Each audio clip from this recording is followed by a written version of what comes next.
Nesse tópico ainda de educação e modernidade, ele também, Darcy Ribeiro também pauta pela questão de que o MEC ele exerça uma função, né, o Ministério da Educação e Cultura exerça uma função de coordenação, de coordenar a política educacional, mas dando mais autonomia aos sistemas municipais.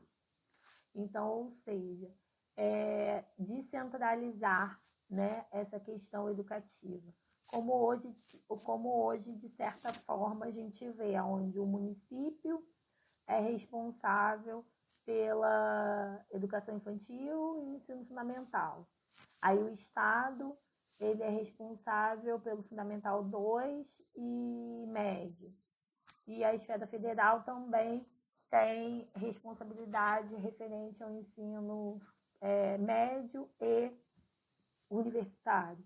Só que, infelizmente, tudo isso sempre feito, mas feito de uma forma que não seja para atender a população, porque tudo isso requer muito recurso. Educação é algo que é caro, educação bem feita é cara. Então, você dá autonomia, mas não necessariamente a divisão de recursos, né, financeiros é o suficiente ou é dividido da maneira adequada para que isso funcione.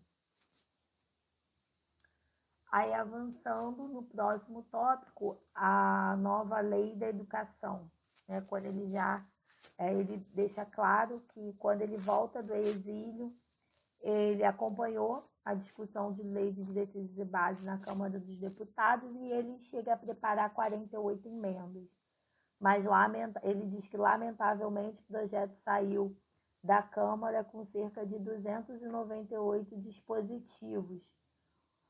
Na página 226, ele coloca: lamentavelmente, o projeto saiu da Câmara com cerca de 298 dispositivos, um tratado de desejabilidades, uma consagração do péssimo sistema educacional que temos, não um corpo de diretrizes.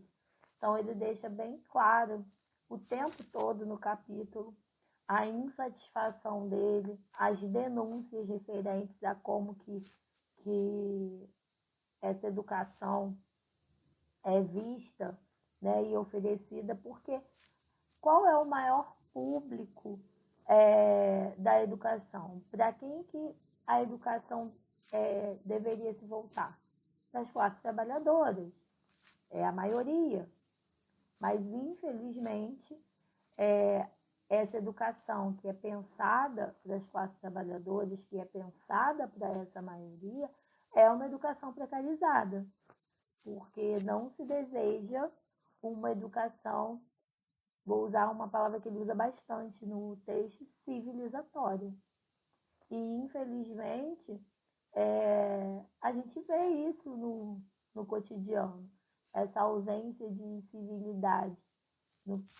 Utilizar o mais recente exemplo, de todo esse processo dos últimos 4 anos que a gente vivenciou do último governo, até mesmo agora, a gente conseguindo ganhar a eleição, mas ganhar a eleição também não significa que vai conseguir governar tão bem, dado o que se herda do governo anterior, que é a falta de civilidade. O Darcy Ribeiro tinha um projeto de educação civilizatória e, infelizmente, a gente não conseguiu ainda, ao meu ver, atingir a esse processo de educação civilizatória. Durante esse capítulo, durante esse tópico, Darcy Ribeiro coloca como que foram as negociações com o Senado referente às emendas, às leis, os incisos, e chega-se ao ponto de, naquele período, querer desarticular os cursos de mestrado e doutorado, reduzindo a simples especializações.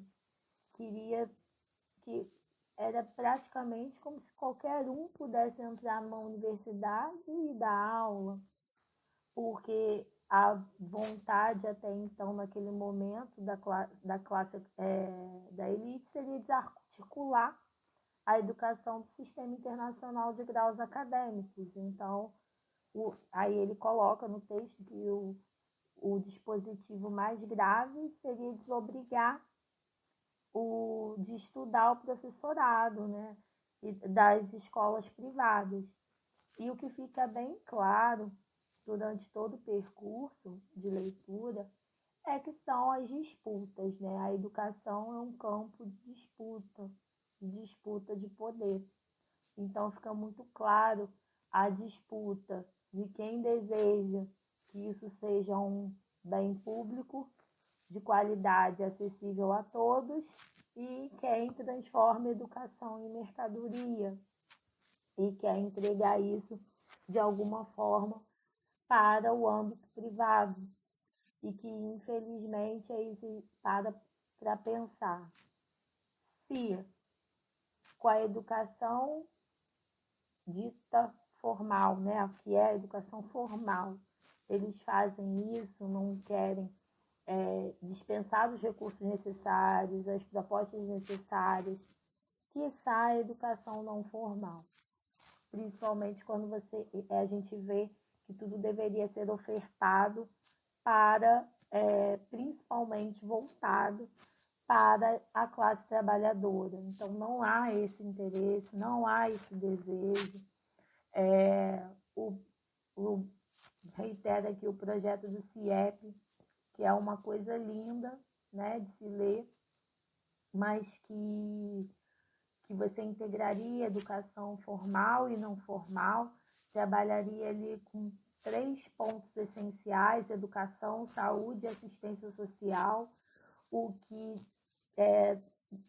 dialoga diretamente com os espaços não escolares, que dialoga diretamente com a pedagogia social, porque aí você está organizando uma série de práticas educativas que atendem a uma determinada demanda, e práticas educativas que não são escolares, porque aí a gente está falando de saúde, e aonde você vai ter práticas educativas voltadas para a saúde, práticas de assistência voltada para essas famílias, e que infelizmente a gente vê que nada disso se concretiza, porque não é esse o interesse maior.